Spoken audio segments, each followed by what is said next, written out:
بسم اللہ الرحمن الرحیم۔ السلام علیکم ورحمۃ اللہ وبرکاتہ۔ محترم ناظرین، سیرت النبی صلی اللہ علیہ وسلم کا تذکرہ چل رہا ہے۔ اس سلسلے میں آج ہماری دوسری ویڈیو ہے۔ اس میں ایک بات بیان کی جائے گی، یعنی حضرت خدیجہ رضی اللہ تعالی عنہا سے نکاح اور اولاد۔ 25 سال 2 ماہ کی عمر میں حضرت خدیجہ سے آپ صلی اللہ علیہ وسلم کا نکاح ہوا۔ حضرت خدیجہ کے بطن سے آپ صلی اللہ علیہ وسلم کے 2 بیٹے اور 4 بیٹیاں پیدا ہوئیں۔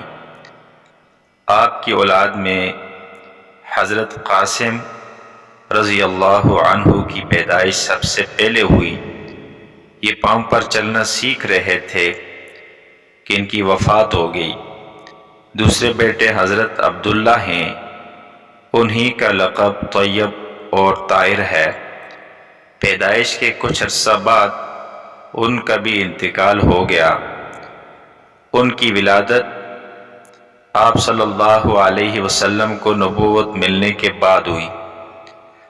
جب آپ صلی اللہ علیہ وسلم کی عمر 30 سال ہوئی تو آپ صلی اللہ علیہ وسلم کے ہاں آپ کی بڑی بیٹی حضرت زینب کی پیدائش ہوئی۔ ان کا نکاح مکہ میں انہی کے خالازاد بھائی ابو العاص رضی اللہ تعالی عنہ سے حضرت خدیجہ کے سامنے ہوا۔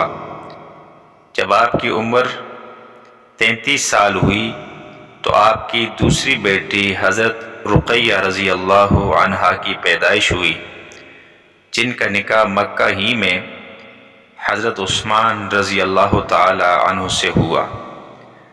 آپ کی تیسری بیٹی حضرت ام کلثوم رضی اللہ تعالی عنہا ہیں، جن کا نکاح مدینہ میں آپ نے حضرت رقیہ کی وفات کے بعد سن 3 ہجری میں حضرت عثمان سے کیا تھا۔ نبوت ملنے کے بعد جب آپ کی عمر 41 سال ہوئی تو آپ صلی اللہ علیہ وسلم کی چوتھی صاحبزادی حضرت فاطمہ رضی اللہ عنہا کی پیدائش ہوئی۔ ان کا نکاح مدینہ میں غزوہ بدر کے بعد سن 3 ہجری میں ہوا۔ آپ صلی اللہ علیہ وسلم کے ایک تیسرے بیٹے حضرت ابراہیم ہیں، جو حضرت ماریہ کے بطن سے مدینہ منورہ میں پیدا ہوئے۔ 17 ماہ کی عمر پا کر 10 ہجری میں ان کی وفات ہوئی۔